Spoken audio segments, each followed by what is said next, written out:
city budget chaos. This hearing is over.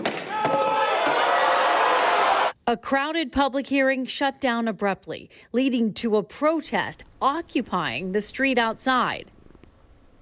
Thanks so much for joining us for WCPO 9 News at 11. I'm Tanya O'Rourke. Craig McKee has the night off.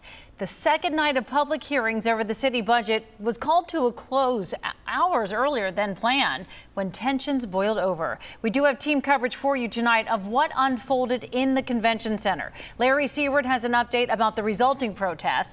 First, though, KRISTEN SWILLEY shows us what led to those increased tensions. What happened, KRISTEN? Yeah, well, Tanya, people were not happy when Mann decided to abruptly end the meeting. He said that it devolved to the point beyond civil discourse, and it was clear in his eyes that it wasn't going to be able to get back to that. So he chose to end things early, as you're about to see. Again, that did not go over well. This hearing is over.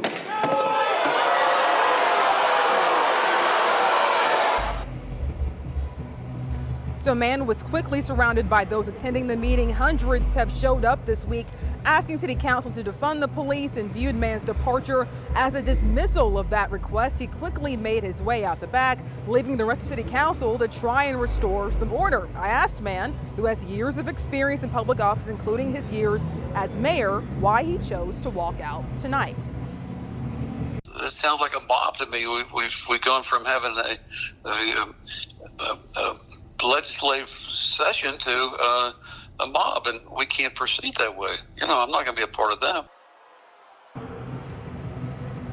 All right, as you can see, there's a large group of protesters that have gathered out here in front of the Duke Energy Convention Center, really with their main message being that they want to defund the police, and they're obviously very upset with David Mann as well. So I asked him the heart of this issue. Do you feel there's a way to defund the police? He said not this year.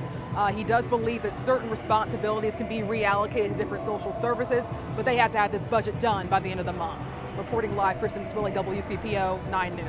All right, thank you, KRISTEN. And now reporter Larry SEWARD is live downtown as well tonight. He picks up the story of where those protesters went once they left the convention center. Larry. Tanya, they didn't go far. In their words, they're occupying Elm Street between 5th and 6th Street. You can see behind me, they have a message for David Mann. You look at the wall, that is the Millennium Hotel. You can see David Mann's name spelled out there in a common. We can't read the rest of the message, but this is the group that KRISTEN mentioned. They came outside, they tried to go back in, but they could not. Instead of leaving, as you can see, this group took over Elm Street, called friends to join them even. Before long, they had a pickup truck parked here, a full sound system in the truck bed, a bullhorn, and they told us they plan to stay until they feel they are being heard. We saw some in the group bring in their own barricades to protect themselves. Police, they're standing nearby, but out of the way. On Instagram, OBED KASSENDA read and saw photos of what happened in the budget meeting with David Mann leaving, and OBED jumped up to join this crowd.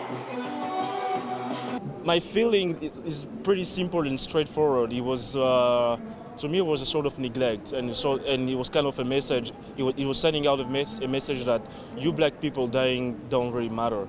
You know, we can still do whatever we want. All right. Can I have Well, he is prepared to stay overnight, organizers, and there are several groups working together on this now. Even ordered pizza a couple of hours ago. In the words of one man with a bullhorn in that crowd tonight, he told me, we are going to stay here until we know City Council is listening. We are live downtown tonight. Larry SEWARD, WCPO 9 News.